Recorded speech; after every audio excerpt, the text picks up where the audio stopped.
Zero. Tô sabendo. Não tô sabendo, minha. Bora. Preparado? Na principal daí? Tá na principal? Tá. Olá você, mais uma vez, com mais esse lindo programa e maravilhoso que você está acompanhando hoje, mas que vai ao ar hoje também, né? Hoje, quinta-feira, né? Então vamos mentir que tá ao vivo o programa, mas não é o... Epa! Esse nosso convidado de hoje, ele vem lá de Curitiba, da cidade de Curitiba. Apesar de Curitiba ter as suas diferenças estruturais, a sua mobilidade excelente, o ligeirinho, o vermelhão, ele vem de Curitiba, mas ele veio ali na sua linda Bandeirantes, né, Bira? Sua linda Toyota Bandeirantes, maravilhosa, o sonho de qualquer jipeiro. Ele que foi professor na Faculdade Espírita, na Uniandrade, na Faculdade Cinecista de Campo Largo, na Faculdade Secal de Ponta Grossa, Joaquim. Fez trabalhos pela FUNAI na região de Joinville, foi voluntário no Ministério Público, trabalhando com povos indígenas também. Trabalhou na prefeitura por muito tempo, na prefeitura da cidade de Curitiba como pedagogo, também trabalhou com a população de rua, participou como diretor da casa por 2 anos, né, cuidando dessa população de rua. Ele é estudado em Ciências Sociais, ele é bacharel nessa área e licenciado.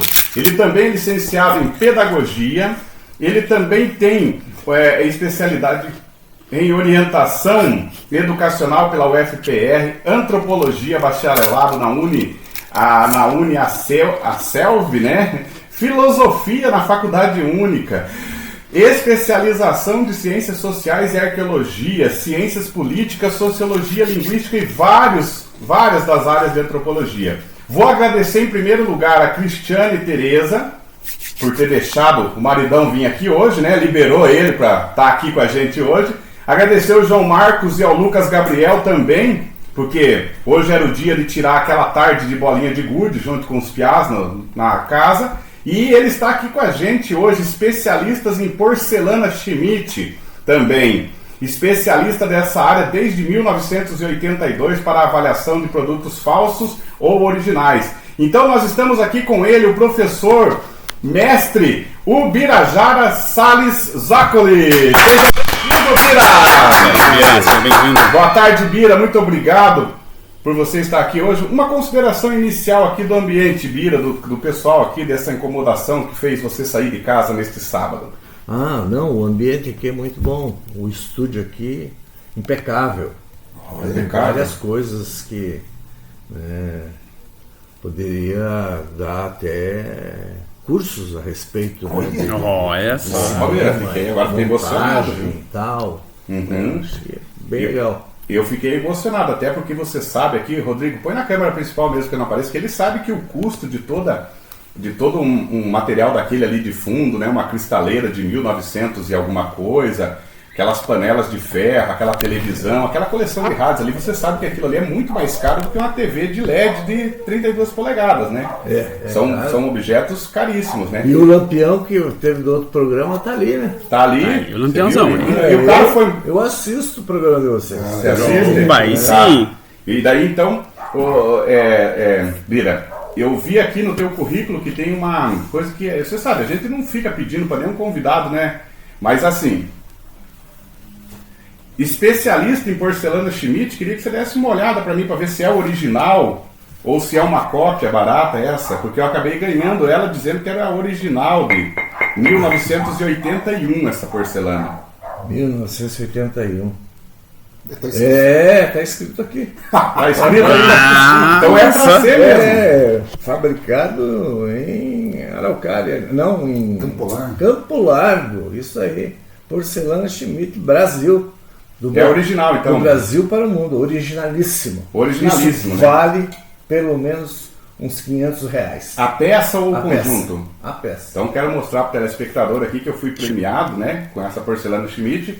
E o nosso avaliador de porcelana Schmidt aqui, o Bira, garantiu que é original mesmo.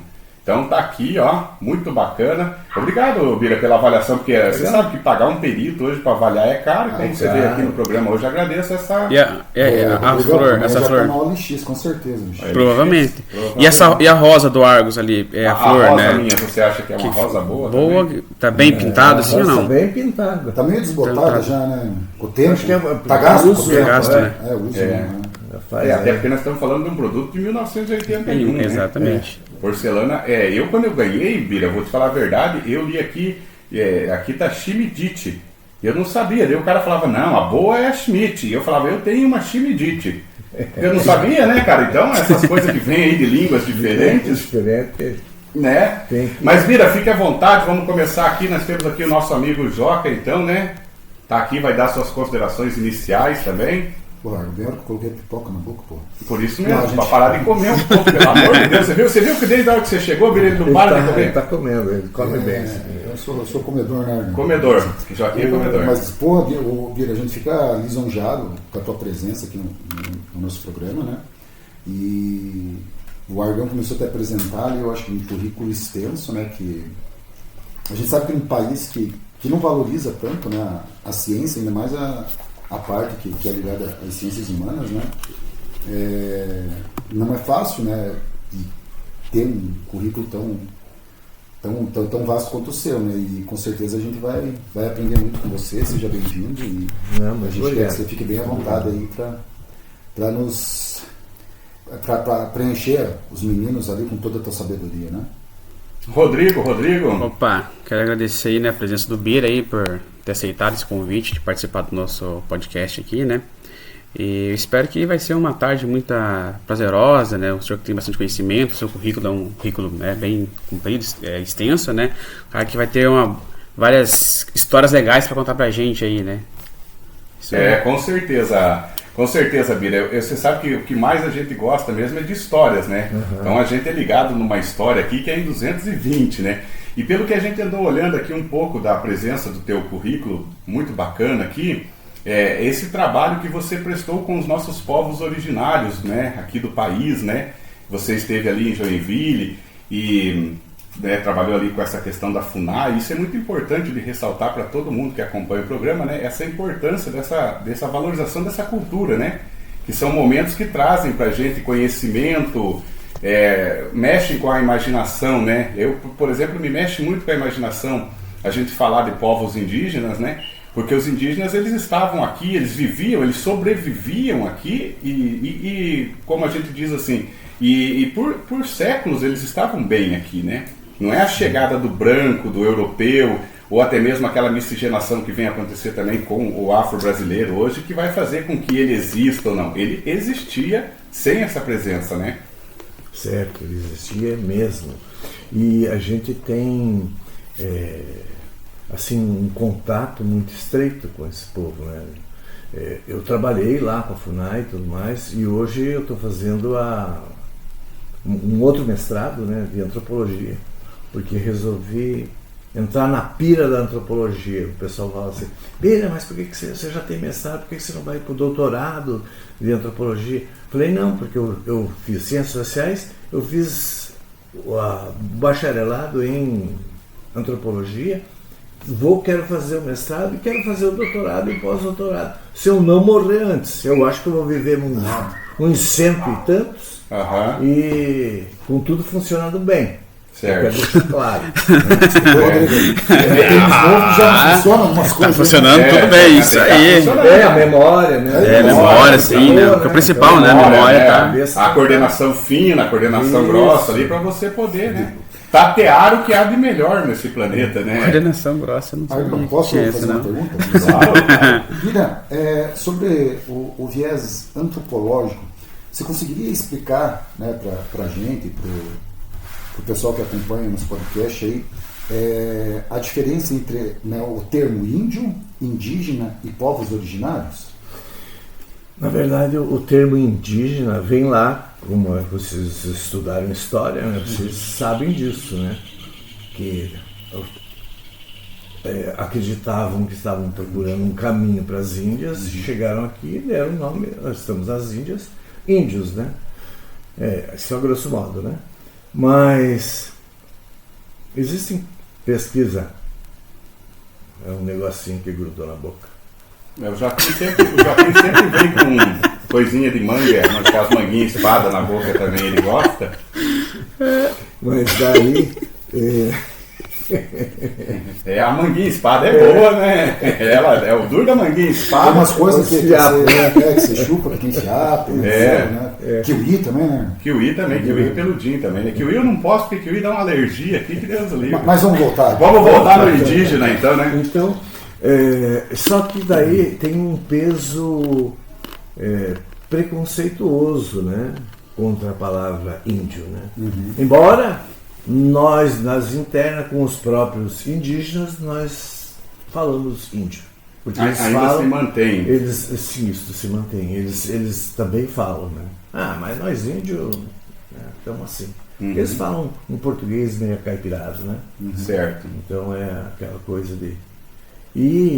mas eu prefiro o termo povos indígenas ou povos originários. Originários, né? É mais legal, eu acho mais... Eu também prefiro. Também gosto muito dos povos originários mesmo. Porque... Mas eu queria dizer para vocês que mesmo com todos os problemas, né, de relação do não índio, ou do branco, como dizem eles, do não índio com os indígenas, né, foi uma relação muito de poder mesmo, né, e de não entender, porque eles não tinham Estado, não tinham igreja, não tinham nada, não tinham cidade, não tinham nada, né? Segundo a visão colonialista, né? Então, morreram muita gente. Então, eu tive o prazer de ter aula com o professor Darcy Ribeiro. Nossa Eu tive 2 aulas com o Darcy Ribeiro. Uma foi na Câmara Municipal de Curitiba, que ele foi convidado a vir, e ele deu uma aula de antropologia naquele espaço, né? Depois na Universidade Federal ele foi fazer uma fala, uma manhã inteira, e o cara era demais. Ele era meio doidão, assim, falava, eu acho que ele tinha muita coisa na cabeça, pensava, falava rápido. Faz lembrar aquele filósofo de São Paulo, o Clóvis, né? O Clóvis também fala muito rápido. Quem? Clóvis Bornai? Não, de Barros, né? De Barros? De Barros. Ele fala muito rápido também. Conhece o Bornai? O Bornai não. A história dele não. O Darcy Ribeiro, eu não sei, deve haver muitos especialistas, né? Mas eu não sei se no Brasil tem alguém que tenha mais material publicado sobre os povos originários e com tanto conhecimento, né, quanto ele tem. Tem bastante gente. Mas Nossa, não. Mas ele é um dos grandes nomes, né? Ele é um dos grandes nomes, né? Nessa antropologia brasileira, né? Ele é um dos grandes nomes. Um dos grandes nomes, o cara vivo ainda, é o Viveiros de Castro. Né? Quem? Viveiros de Castro. Viveiros de Castro. Ele é um baita antropólogo aí. Digamos, foi um grande foi um grande estudioso do Lévi-Strauss, né? Nós estávamos falando aqui antes de começar o programa. Mas é num nível assim de entendimento profundo que esses caras estudam, que às vezes isso nos custa muito tempo para ler, entender, discutir, perguntar. Às vezes você lê e você não entende muita coisa do que o sujeito escreve, né? Então isso exige na área da antropologia um conhecimento bem... Bira, você já vivenciou com os indígenas, né? Sim. Já leu muito, né, como você falou, e as pessoas que você está citando, né, com certeza escreveram, mas também vivenciaram, né, a experiência, né? Sim. O que você acha que contribui mais, assim, para o aprendizado da pessoa, a convivência, eu acho, né? Claro que daí ele multiplica isso com os livros, com o material publicado, né, e com os artigos científicos, por mais que eles escrevem, né? Sim. Mas assim, a vivência com os povos faz você, eu acho que diminui muito a ignorância em relação à maneira que esses povos vivem, né, convivem e sobrevivem. Eu estava falando para vocês que hoje, apesar de tudo isso, apesar deste encontro interétnico, né, dos indígenas com ou melhor, dos não indígenas com os indígenas, se matou muita gente. né? Genocídio. É um genocídio mesmo, né? Por quê? Pelo interesse das terras, pelo interesse de pedras preciosas, ouro e tudo mais, e também depois o pau-brasil que rendia alguma coisa, né? Eu acho que muita coisa. Mas ainda sobraram cerca de 1,5 milhão Nossa. de indígenas ainda no Brasil. Restaram ainda 350 etnias, povos, né? Atualmente. E no Brasil se fala, além do português, e além dos dialetos, assim, dos povos, dos remanescentes de quilombo, ou quilombolas, né? No Brasil, fora isso, fora o português e essas outras línguas vindo da África, né? Se fala, entre dialetos e língua mesmo, se fala 274 línguas. Você veja, só para você ter um parâmetro de comparação. Na Europa se fala 140 línguas. Isso só dentro do Brasil, Dentro do Brasil. Imagine a América. América, né?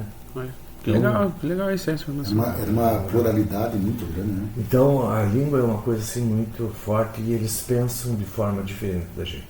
Então, a gente faz um saco, né? A gente faz uma embalagem só. Os índios. Mas tem que botar um aspas aí e abrir e dizer que cada etnia dessas, ainda que restam no Brasil, as 305 etnias, são de povos diferentes. Diferente no sentido de compreensão, de concepção de mundo, né? E eu penso que essas pessoas têm um pensamento diferente do nosso, porque eles têm uma outra vivência e uma outra língua. Daí tem que aprender o português na marra. E eles têm esse contato bilíngue, né? Hoje em dia é difícil a aldeia que não tem uma escola. E ela é bilíngue. Ela fala mais do que o brasileiro, né? Sim. Se você for parar para pensar, porque o brasileiro tenta implantar a questão bilíngue desde o francês dos anos 20, Sim, 30, 40. Eu sou né? na época de estudar francês e inglês no ginásio. E ninguém sai do colégio Não hoje sai bilíngue, falando. porque a questão bilíngue envolve muito, né? Quando a gente fala de um projeto dessas escolas que custa uma fortuna, né? Em Curitiba nós temos 2 ou 3 escolas integrais que são bilíngues, né? As crianças com 7, 8 anos já estão aprendendo a escrever e a falar fluentemente, né? Uma outra língua, né? E aí é só eles que vão ter esse privilégio da bilíngue, né? Uhum. 2 línguas e os povos originários, né? Sim. Porque eles falam a deles e falam a de alguém. Deles. Mas existe um processo de, infelizmente, né? Que a população jovem, eles estão lutando, e eles percebem isso, que a língua é um dos fatores para caracterizar a etnia, né? Uhum. Então, Uma forma de resistência, né? Uma forma de resistência cultural. É. Bem interessante você tocar nesse ponto, porque a questão o que eles fizeram até hoje é em função, a resistência cultural passa a partir do momento da língua e a partir da sua cosmovisão, através das suas histórias de criação, de formação do mundo, digamos assim. Visão filosófica, né? É a visão, é a cosmologia, né? que compõe essa visão, né? Que está incluída. Então, esses povos, né, têm uma filosofia, têm uma ciência, têm uma religião que é extremamente complexa, né? Eles têm valores, né? Então, são um povo assim, que, como eu tinha citado o Darcy Ribeiro. O Darcy Ribeiro, nos livros de história, a gente aprende que acreditava-se que na época do contato existia 5 milhões de indígenas. O Darcy Ribeiro, nessas 2 vezes, ele fala assim, que ele imagina que era muito mais. E ele faz um cálculo, ou dá um chute, dizendo que seriam 15 milhões de indígenas no Brasil na época da chegada dos europeus, dos portugueses, né? E você veja que não foi só os portugueses, né? Vieram franceses, vieram holandeses, né? Então, e tudo isso misturou no Brasil. Então o português que nós falamos hoje, ele é marcado pelas línguas dos povos originários. Então se você vai geografia, né? Quantos nomes? Isso é pelo nome do nosso estado. Capital, Araucária, né? Tudo. Isso. Então, Paranaguá, né? Rio de Paranaguá. Dentro, se eu não me engano. Paranaguá é Rio de Dentro, uma coisa. Paranaguá. Rio de Fora, né? Pará é rio, é mar. Ao Né? contrário, Argão, que nós falamos. É o contrário que nós falamos. É o buraco onde vai a água, o Uhum. mar, né? E Porque, assim, eu não sei falar nenhuma língua. Eu conheço algumas palavras, né, do Guarani Buiá, uhum. tem uma diferença, né? Pouca diferença, mas existe. Então, existe a língua, né? E esta língua, ela tem algumas derivações. Daí tem o Guarani Buiá, daí tem o Guarani Kaiowá, daí tem o Guarani Tiripá, né? Tem o Avá, né? Então são várias famílias do mesmo Guarani, mas com pequenas diferenças. Tem um tronco, né? Mas elas têm uma Isso, variação. como se tem a fosse família, uma- a família índia. Uma bacia hidrográfica, como se É fosse, uma né? bacia hidrográfica. Então, Tem o rio em essa comum margem. que todo mundo É. cai, mas O que mostra E a daí- pluralidade. a pluralidade. Uma pluralidade enorme. Mira, nós ultimamente nós tivemos em Foz do Iguaçu lá com um outro grupo de pessoas e a gente foi do Paraguai, claro, né? Você chega a Foz, né? A curiosidade é ir no Paraguai mesmo para não comprar nada, né? E lá também a questão bilíngue é muito presente. Até que a gente chegamos numa loja lá, acabamos comprando um produto e nós temos um amigo que que tem a orelha um pouco maior que a nossa, né? A primeira pergunta que o outro colega foi fazer é: como se diz orelha em Guarani, né? Daí descobrimos que era Nambi, né? Nambi. Daí nós começamos a chamar ele, ironicamente, do Deus Nambi, né? Aquele que escuta tudo, né? Por causa da orelha, né? Outro termo, Mas tem uma etnia que se chama Nambiquara. Nambiquara. Deve ter alguma coisa com orelha aí. outro que esse dia eu ouvi, talvez se Bira tiver informação, pode confirmar que a gente ouve, sabe que nem tudo que a gente ouve hoje a gente pode confiar, né? Mas esquipiar, que é um termo que a gente usa, né, para chamar criançada. Piazada, né? Esquipiar um dos significados seria parte de mim, né? Na verdade, eu não sei muito bem o significado de piá, mas que se diz que é um vocativo que as mulheres utilizam para chamar os filhos, né? A criança, né? E que talvez faça sentido, parte de mim, né? Parte Saiu de dentro mim. dela, né? Pode ser que tenha esse entendimento mais simbólico, mais amplo, né? Mas você veja, essas línguas originárias, então as mulheres falam de um jeito, os homens falam de outro, em muitas delas. Né? Dentro de uma mesma tribo. Não, digamos, várias línguas também têm palavras que são de uso feminino e palavras que usam masculino. Entre os chavantes é assim, entre os funiô é Você assim. consegue dar um exemplo de uma palavra? Assim, De uma palavra. É porque enquanto você vai pensando, eu quero lembrar daquela... Obrigado. Obrigado. Obrigado em chavante, né? Então se diz obrigado, se diz ripari. Daí você tem que dar uma resposta, né? O denado deles, daí se é homem diz temani. E se a mulher diz tetira. O denada muda de homem muda para de homem para mulher. É que nem a mulher, quando você faz alguma coisa, a mulher fala obrigada. E nós dizemos, homens, obrigado. Né? Então é bem interessante essas pequenas coisas das línguas, né? Para nós, o que muda uma vogal, para eles muda quase todo o processo linguístico, né? É uma palavra inteira, né? É bem distinto, né? É bonito isso, né? Eu acho interessante, né? É distinta a palavra, né? Não é uma obrigadá, obrigador. Ela é distinta. E a palavra para os povos originários é algo que está ligado à questão do sagrado. Os Guarani, que eu tenho contato maior, os Guarani, eles dizem que a palavra é sagrada. Eles dizem Nheporã. Nheporã quer dizer que a palavra tem espírito. A palavra você não deve jogar a tua palavra assim fora. Tomar cuidado. Tomar cuidado com a palavra, falar boas coisas. Coisas Que assertivas. massa. Que a E palavra olha tem como poder. que uma coisa que vou fazer um comparativo aqui, porque eu fui criado na doutrina do cristianismo, né? Então, se alguém me perguntasse hoje, eu sou cristão. E lá no cristianismo também diz que o pecado não está no que entra, né? Mas o que sai da tua boca, né? É a palavra. É a palavra, né? Então, olha como que apesar de estarem... A sabedoria é semelhante ao que... A sabedoria já existe para eles, né? Apesar de eles terem uma crença totalmente diferente do que essa que os europeus trouxeram, que é o cristianismo, né? Eles têm uma sabedoria e as coisas acabam sendo semelhantes, Mas né? vocês sabiam que existem, é uma coisa assim que está ainda encoberta por muito mistério e por falta de pesquisa mesmo, né? Mas quando o Cristo falou para os seus discípulos saírem pelo mundo pregar a Boa Nova,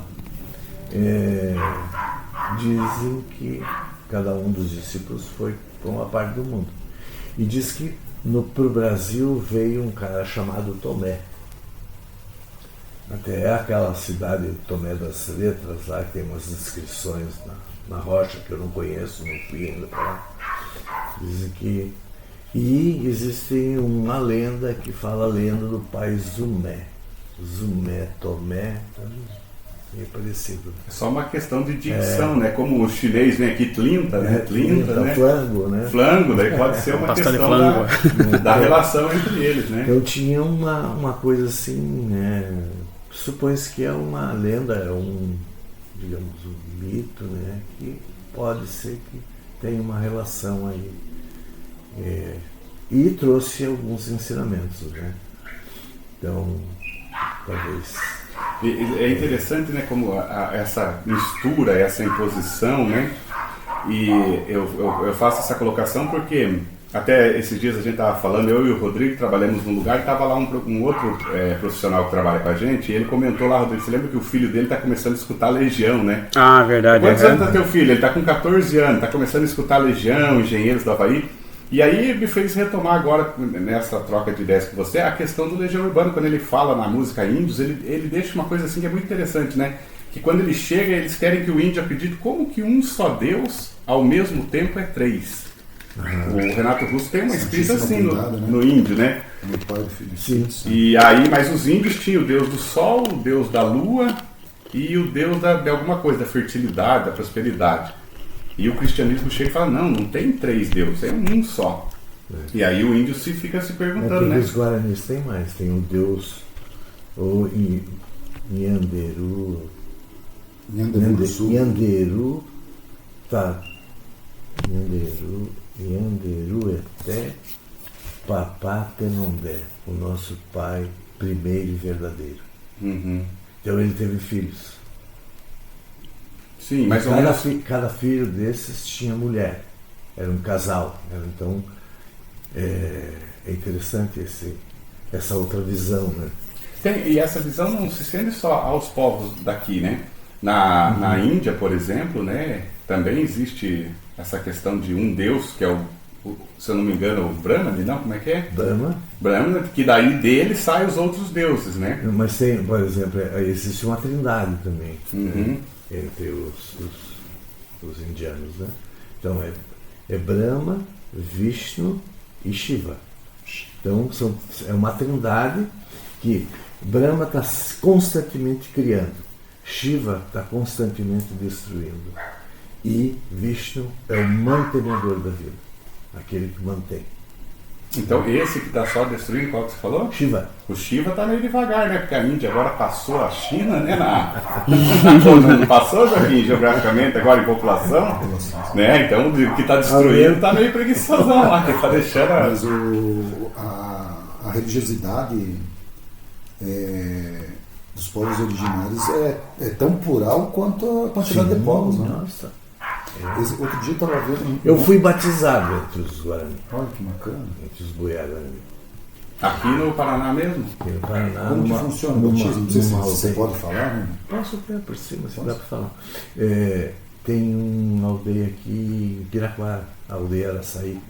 Eu conheço esse povo desde que eles vieram para cá, em 1999. Eles vieram com uma questão lá deles, né? E daí tinha um cara que morava aqui em Piraquara e ele era secretário do Meio Ambiente de Pinhais. E esse cara comprou aquele espaço onde eles estão hoje, comprou e doou para eles. Foi um troço bem legal. E é bonito porque eles fizeram um canto para ele. E esse rapaz já é falecido. Né? Então, você é imortalizado nos cantos. Então, como é que ele diz? Fulano virou encantado, para dizer que ele já faleceu. Então, mas encantado, e para os Guarani, ele virou encantado, né? Ele virou encantado mesmo, né? Porque ele se transformou em canto, né? Encanto dentro do local mas de agradecimento. Quando ele era vivo ainda fizeram essa música. E eu tive a oportunidade de conhecer esse rapaz. E uma vez a gente estava num batismo, uma cerimônia de batismo, e ele estava lá. E os meninos lá cantaram essa música dele e ele já chorou. Chora, né? Nossa. Imagine como que não, né? Mas eu fui batizado lá entre os Guarani e Buiá em 2004. E o ritual ele dura a noite toda. E ele vai. Então, todos os Guarani é o único povo assim, que eu vi. Com quem eu tive relação, né? Que eles têm rituais todos os dias. Quando o sol se põe, se entra na Opã, que é a casa de reza, e daí faz o ritual ali. Então se fuma o cachimbo, que o cachimbo é o petanguá, que petanguá quer dizer aquilo, o petã é o fumo que vai num recipiente. Então o petanguá é o lugar onde se vai fumo para pitar. Então a fumaça tem um simbolismo muito grande entre os Guarani. E eu me transformo, você perguntou se transforma, gente, acho que foi você. Né? Eu já aqui perguntou essa questão da consciência, né? Essa transformação. Porque muda, né? Porque a gente, daí eu passei a fumar o cachimbo, o petanguá, e eu fumo todo dia. Todo dia. Né? E você fuma na reza, né? Então, você fuma na reza, você faz um movimento circular dentro da própria Opã, da casa dela. Você falou que o lugar que vai o fumo, como que chama? O lugar que vai fumo. Petanguá. O Pitanguá. Petanguá. Pitanguá. Fumo. Uau, qual é a buraco? Tá. Rodrigo, ali você falou do lugar que vai o fumo, ele na hora ele começou a dar uma risada ali, eu não entendi, né? Enriquecedor.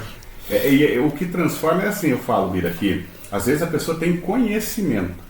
Eu tenho conhecimento que isso é importante em tudo, mas eu ter o conhecimento não me garante a consciência de respeitar aquilo, de respeitar aquilo interiormente, né? Porque a questão da gente viver, eu tenho que ter, eu tenho conhecimento de que eu tenho que ter respeito pelos diversos povos indígenas e tal e tal. Esse é um conhecimento. Todo mundo vê, né, Joaquim e Rodrigo? Respeita. Todo mundo vê isso todo dia, que a gente tem que respeitar. Né? Tem alguns que não, né? Mas a questão, não, às vezes ele vê aquilo, mas ele fala e ele discursa e repete, mas e será que dentro dele, quando ele enxerga, né? Porque às vezes aqui, quando a gente enxerga as crianças vendendo cestinho aqui em Araucária está tendo bastante, eles vêm vender o cesto ali, e aí a gente conversa um pouco com as crianças e tudo, a gente acaba não comprando muitas vezes, porque vai estocando. Mas a gente passa, daí a gente não sabe se a gente dá uma bala, se a gente dá um dinheiro, até que um dia eu perguntei para a mulher, né, o que era mais importante naquele momento, né?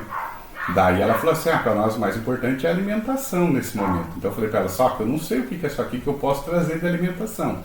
E aí você acaba se rendendo pelo que você considera mais fácil, que foi ao invés de eu comprar o cesto, Teve uma vez que eu comprei o cesto e doei o cesto para ela de novo. Ela, não, pode levar, é teu. Eu falei assim, não, mas eu dou ele para a senhora vender para o próximo, né?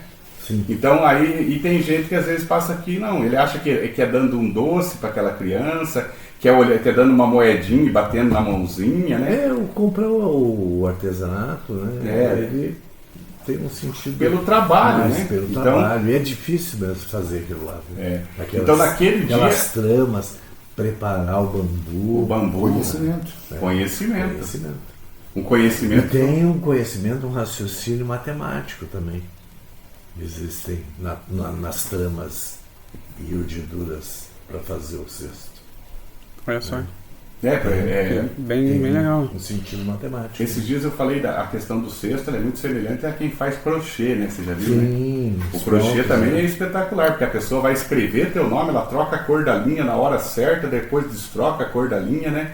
E o trançado do bambu, ele vem desde fazer o bambu ficar... Ele é sua base, né?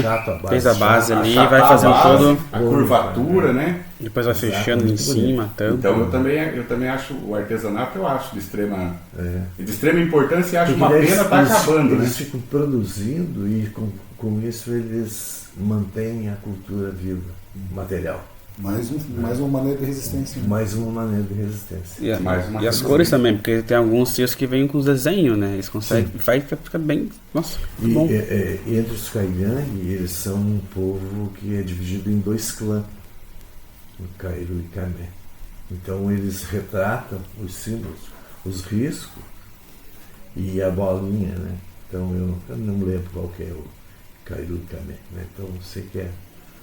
E eles retratam isso, eles põem isso no material que eles constroem. Então cada cestinho, o desenho que vem ali já vai meio que diferenciar. Diferenciar que clã que pertence aquela pessoa que fez.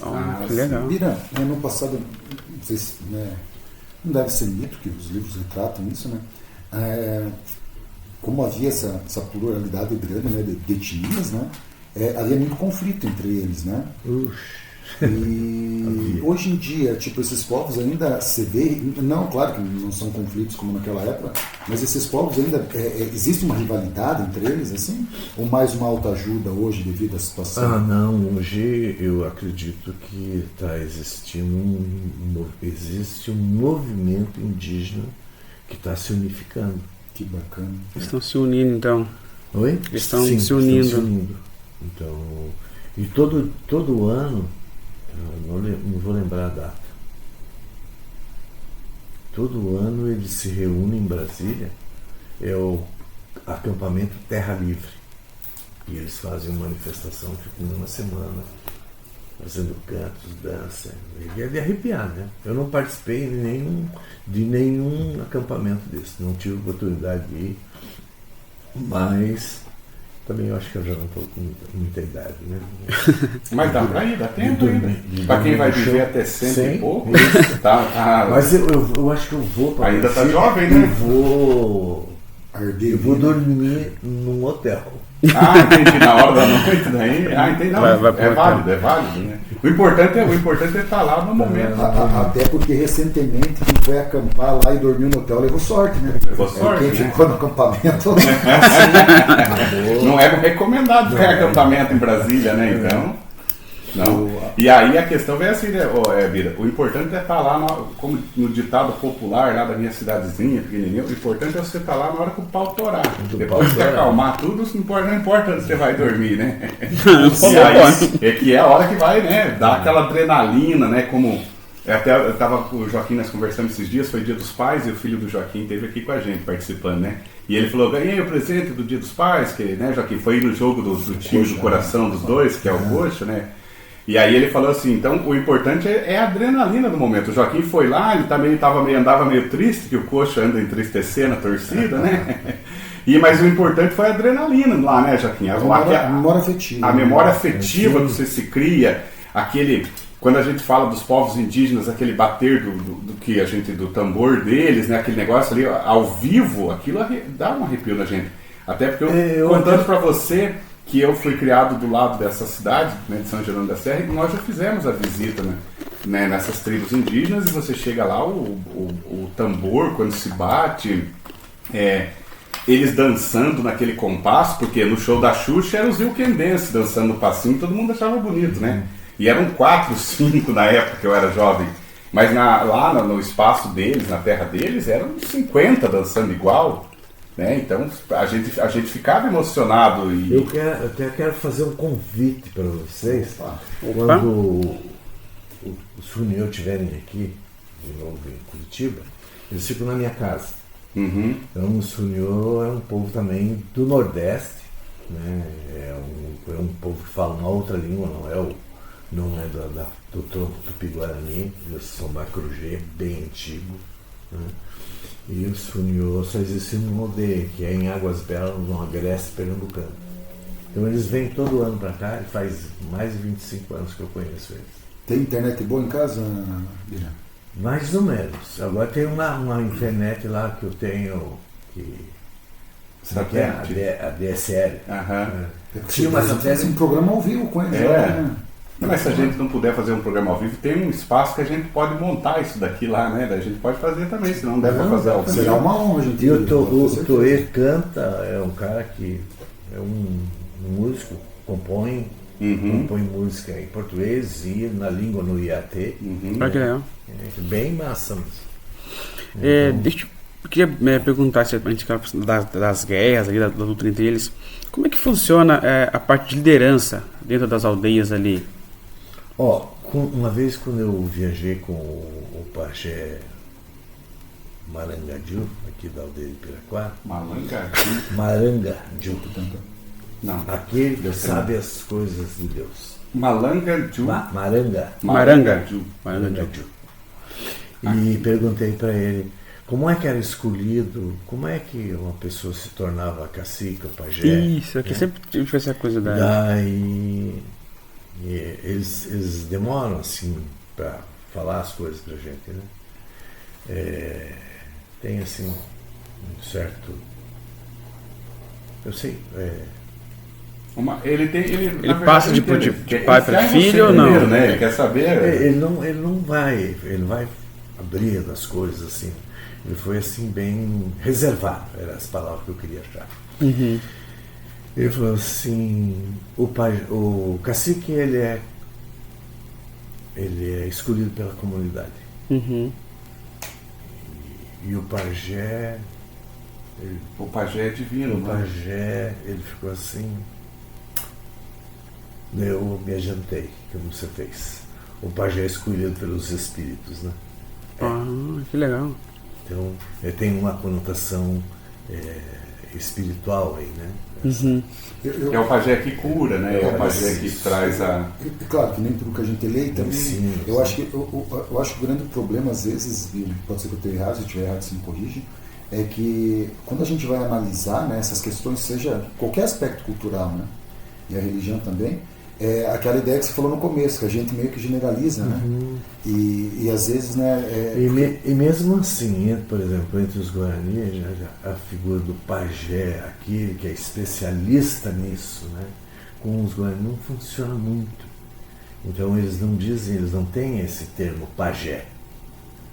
Eles são os Tcharamões, que são os velhos, que são os detentores da sabedoria. Então, eles sabem as artes da cura e sabem os ensinamentos ancestrais para contar para as futuras gerações. E as Tidjari, que são as velhas. E aí quem vai mais absorvendo isso daquele que é mais ancião e que também vai ficando ancião, às vezes seja o mais indicado para suceder na sucessão ali da...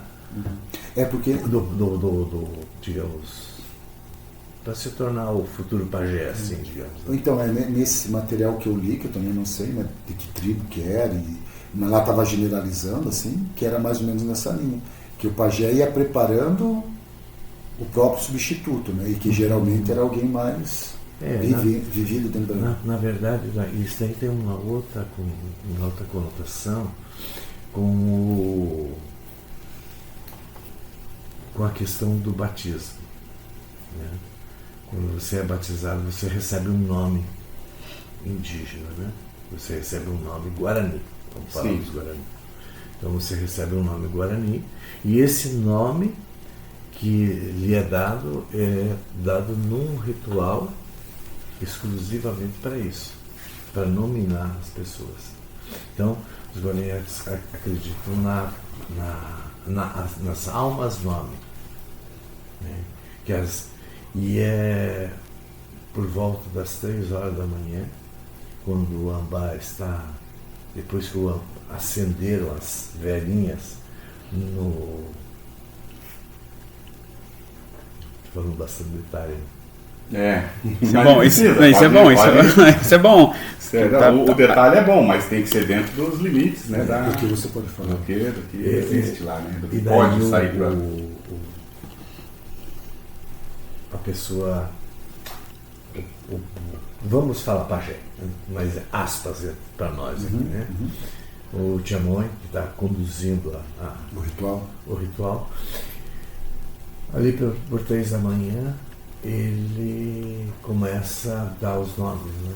Então é uma atividade assim, que o sol se põe e começa o ritual. Se chama Mongarai, quer dizer, o batismo pela água. E daí ele começa a ter os cantos, a gente fuma o petanguá, faz o giro, o giro simbólico lá dentro da casa de reza, soprando fumaça nas 4 direções, tem o ambá, que é o altar resplandecente, ambáverá. E daí ele, ali pelas 3 da manhã, ele começam os cantos, e ele está fumando o petanguá dele e tal, e daí o petanguá dele é desse tamanho assim.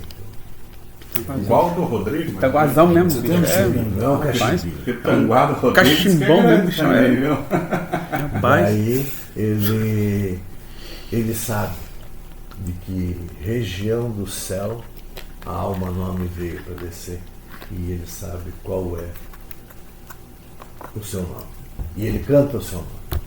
Nossa, que legal. Ele canta o seu nome. Tanto é que depois ele pergunta, né? Quase de uma maneira intuitiva, então. Sim. Essa espiritualidade. Ele percebe, ele capta isso, né? Ele identifica, seja lá o que for, se for uma intuição, ou se os espíritos disseram, esse é fulano que já chegou, fulano que está aqui. Fazendo uma comparação, o Argo falou que é cristão, né? Se declara cristão. Eu sou um bandista. E dentro do umbandismo, quando ele vai descobrir, claro que a Umbanda também é a mesma coisa, não é como o cristianismo, que é codificado, que tem um livro. Então as casas têm entendimentos diferentes, né? Sim. E quando você vai descobrir o orixá, qual o filho que você pertence, é por meio disso, porque eles começam a cantar e ele joga uma sementinha de obi. Exato. E aí conforme o obi cai, conforme o canto que está acontecendo, liga-se de quem que você seria filho dentro da religiosidade. O teu era de quinta-feira, né? Eu sou na quinta. Da quinta, que é, né, o teu... Eu lembro. Mas lá tem todos os dias, né? Mas assim, que tem... Você vai aonde? No Paimaneco. No Paimaneco, conheço. Então, eu já levei esses índios tudo lá. Nossa, eu já vi várias vezes. Então, quase todo ano, né? Eles vão assim. Mas agora. Não sei se são os mesmos. Agora é que o grupo do Tuê, ele teve uma divisão, né? E daí tá vendo os outros meninos aí. E eu acho que faz esse ano agora a gente não foi lá. Daí eles levavam artesanato e faziam as danças, faziam o canto. Até eu não quero ser leviano de falar que foi com eles, que eu aprendi em algum momento que alguém que era ligado a indígena, vocês são os mesmos, né? Que daí eles estavam falando da ideia do som do atabaque, né? Por que tem o atabaque, por que eles tocam? Porque dentro da visão, e daí pode ser variado de tribo para tribo, né? Dentro do rapaz que falou, e foi uma coisa que me marcou muito porque ela fazia sentido, pelo menos pro que eu vi, né? Que a batida do atabaque representava o primeiro som da vida. O som do A coração. batida do coração. Pô, pra mim foi... Que legal. Eu achei muito massa a explicação. Pra mim fez muito sentido, né? Então por isso que é tum-tum-tum-tum, a batida do tambor. Os índios A diastólica e a sistólica, eu li no tambor, que daí depois a ciência começa a pegar o som do tambor e fazer essa comparação com a diastólica, a sistólica e a diastólica, que é o impulso e a contração, né? E os índios da América do Norte também. Então, você Falando falando da do América tambor. do Norte, quando você estava falando aí do cachimbo e tal, eu estava lembrando de uma cena do filme do Jack Chan, que se chama Bater ou Correr. Tem momento quinta série, tem que ter, né? Não podemos terminar o bloco sem um momento quinta série. E o Jack Chan vai lá e salva, e ele confunde o Jack Chan, que é chinês, com o índio norte-americano. E ele vai lá e coxa no pau a turma, e daí o piazinho que ele protegeu ali e tal, que é um indígena norte-americano, o piazinho fala pro pai dele, lá na língua, ele, para aí, esse aqui me salvou, e ele tá todo de branco, assim, sabe? Aí ele era um pele branca, um indígena pele branca e tal. E ele vai e chega lá, os caras querem agradecer ele, começa a passar o cachimbo pra ele, né? E ele já fuma um, fuma dois. Duas, Se três. você assistiu o filme, você vai lembrar, você vai ter como escapar. E ele dá uma tordadona, e quando ele acorda Como assim, é que é o nome desse filme? é Bater ou Correr. Bater ou correr? Vamos lá. É só essa cena que envolve mais. Mas daí quando ele acorda de manhã, ele já acorda já casado com a filha do cacique. E ela fala casado, e daí ele é tchotchoco não, e daí ele abaixa a mão que não, que o homem quer dizer pra ele e tal. Não sei lá o que diz a frase, que agora não vou fazer te contar o filme. Mas é interessante que daí o cara falou, não, casou, tá casado. Daí e a menina, e ele não faz nada com a filha do cara, mas a filha do cara quer sair da tribo pelo jeito, e ela fala, não foi isso na língua deles, né? Não foi isso que ele falou a noite inteira pra mim, entendeu? Aí ele ganha um cavalo, que vai embora, vai ele, o cavalo e a mulher. E ele com a mulher vai embora andando e ele puxando o cavalo, sabe? Mas é uma situação que envolve todo um rito ali, né? E daí eu lembro também da época que o Rodrigo caiu na tribo dos Mandará, né? Daí o Rodrigo contando que chegou lá e que o cara falava pra ele assim, não sei se você já viu essa história do Rodrigo, que você quer tchuca-tchuca ou quer morrer? Aí eu pedi tchuca-tchuca. Tchuca-tchuca, daí pegava Tchuca-tchuca. ele tchuca-tchuca nele, Tchuca-tchuca né? pra não morrer, né? Mas tá vivo. Tá vivo. Tá vivo. Aí a segunda vez ele foi lá e caiu de novo do helicóptero lá e os caras tchuca-tchuca ou morrer dele, tchuca-tchuca. Aí na terceira vez ele falou assim, não, eu quero morrer agora. Deus, cara, então tchuca-tchuca até morrer nele. Aí chegou aí pra nós o cara aí, hoje tá inteiro. Acabou. Continuei vivo, né? Continuei tá vivo ainda. agora. Hã? Tá bem agora. Tá bem. Não, tá tá bem. bem forte, né? Sair da... Não, Tá. ele já tá juntando dinheiro pra comprar outro helicóptero pra cair lá de novo. Cai de novo. Mas foi através do Tchuca-Tchuca que eu vou viver até os 120 anos, segundo o cacique lá. E aí, né? assim, tá As quase dando o informações. nosso tempo do primeiro bloco aí, Rodrigo? Dá mais um pouquinho. Dá mais um pouquinho. Dá mais um pouquinho, mas É que eu queria perguntar passa assim. rápido, Bira. Passa muito rápido tudo. E algumas coisas que a gente quer perguntar pra você, assim, né? Que é muito curiosidade, remédios, essas coisas, né? Que deve ter bastante de ervas naturais e que realmente tem uma questão científica e tudo. E essas coisas são importantes, porque você vai tomar um chá de boldo, a minha mãe, a minha avó, a minha mãe não sabe dizer da onde, mas a minha mãe falava assim que a minha avó era filha de um homem polonês com uma indígena búlgare, em São Mateus do Sul. Até o termo búlgaro ele é pejorativo. Esse sim é bem pejorativo. É bem, né? E a minha mãe usava esse termo para se referenciar à minha avó, sabe? E aí a minha mãe conta de vários remédios que ela vem dando pra gente, que ela contava que ela aprendeu com a mãe dela, sabe? E entre um monte de remédios, tem aqueles remédios que a minha mãe, até comentando com os meninos um dia, que minha mãe falava para curar bronquite, fazia chá de barata, de um tipo de barata, com uma coisa branca que achava perto. Eu falei, mãe do céu, mas isso é muito nojento, né? Então ela contava algumas receitas que a gente não teve coragem. Mas a questão do chá de ervas, a gente sempre consumiu, assim, normalmente. Um alecrim, um boldo, né? Se bem que o alecrim ele veio da Europa, né? Tem a origem europeia. Mas assim... Mas tem muitas ervas aqui que são daqui e ervas que a gente não conhece. A questão da Amazônia, né? Não, aqui mesmo. E a Amazônia também, né? Que tem 360 ONG, todas ligadas à indústria farmacêutica, só procurando erva lá, né? Procurando ervas lá. Isso é o que eu ouvi dizer, né? Não sei se é verdade, né? Eu também não sei. E qual que é a erva mais famosa nas aldeias? Assim, tem algum... Não é o que você usa, né? Não. Não, é a erva autorizada, né? É erva autorizada. Ah, É, não, vai aqui. não, tem várias ervas que você pode usar para chá. Eu digo assim, porque tipo, a gente tá com dor de cabeça, eu tô Pra ele tá precisando daquele que faz as... Sim. Há 30 anos. Também você tem. Tem, não, eu perguntei, pode assim, com dor de cabeça, a gente vai com a de pirona, né? Tá com uma gripe, né? Às vezes tem alguma erva que é meio genérica ali, pode. Normalmente eu sempre digo para eles, né? Vocês nunca tem um chazinho que é gostosinho de gente tomar. Sempre a pauleira. Sempre. É um gosto muito forte. Mas é assim. Ele entra com ácido para limpar mesmo, né? É uma coisa assim que a gente sente aquele amargor, desce. E tudo que é amargo é bom pro filho. Losna, que nem Nossa, fala muito da losna. Losna é ruim também. O Bira, não sei se você assistiu o filme Apocalipto, Assisti. do Mel Gibson. Aham. Tem a parte que a gente acha que eles são sérios e tal, né? Sim. E o pajé, na verdade, não seria pajé, provavelmente era outro O nome.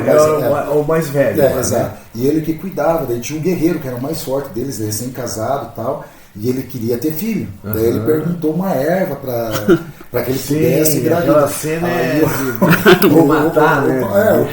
O cara zoa ele, dá uma erva. Aí, você tem que esfregar bem a parte genital, que certeza que vai vir teu filho e tal. E aí ele esfrega bem, aí ele tá na tenda. Só que daí, tá um monte deles esperando, sem ele saber, esperando. Daqui a pouco sai a mulher dele, sendo assim na boca, e ele sentando num negócio d'água, né? Que às vezes a gente acha que né, eles também, acho que eles devem ter quinta série de outro nome.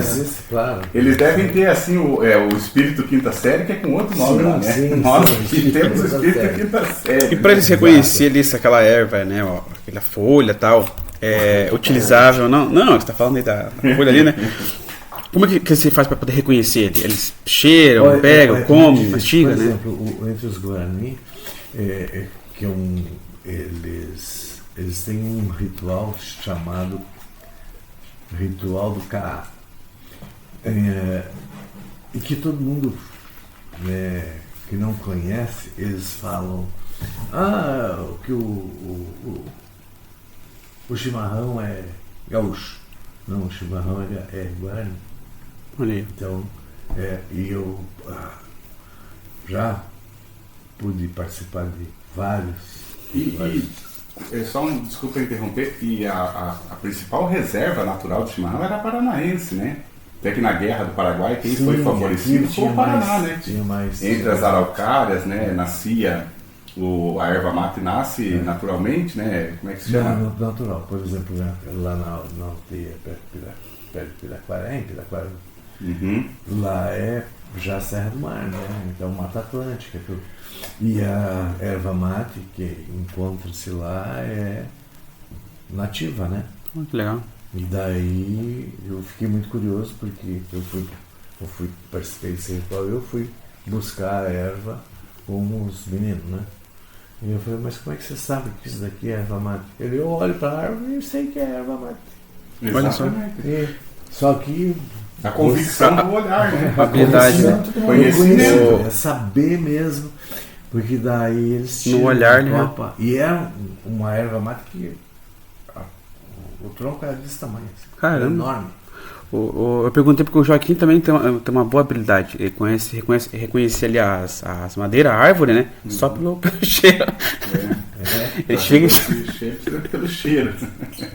E aí nós falando aqui, eu até vou perguntar, para tirar uma dúvida, a minha mãe tinha um irmão, né? Minha mãe falecido também, o irmão dela falecido. E ele comprou, acho que na cidade de São João de Triunfo, uma fazenda, uma época, que tinha 60 ou 70 alqueires de pinheiro e em meio a erva mate nativa. Só já retoma. Aquela que o Rodrigão trabalhava? Não. Na motosserra, não.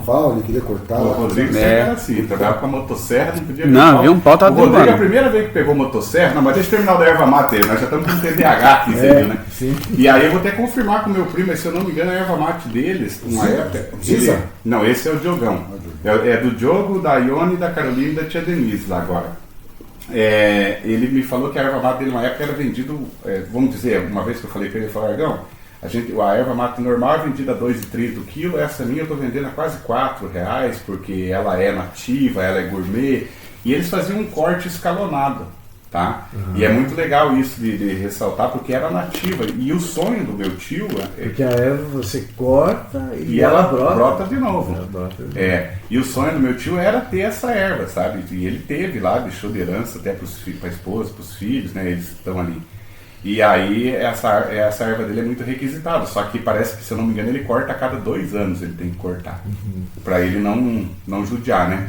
E o Rodrigo, o Joaquim fala de motosserra, a primeira vez que o Rodrigo pegou uma motosserra, ele levou lá pro cara, porque o cara falou para ele assim: ô Rodrigo, leva uma motosserra em vez de machado, cara, se você corta 400 árvores no dia, com a motosserra você vai cortar 1000. O machado já tava cansativo aí já pra o gente. Rodrigo chegou lá e falou: cara, olha, até que ela é melhorzinha, mas de 400 eu cortei só 500 no dia, não adiantou bosta nenhuma essa motosserra.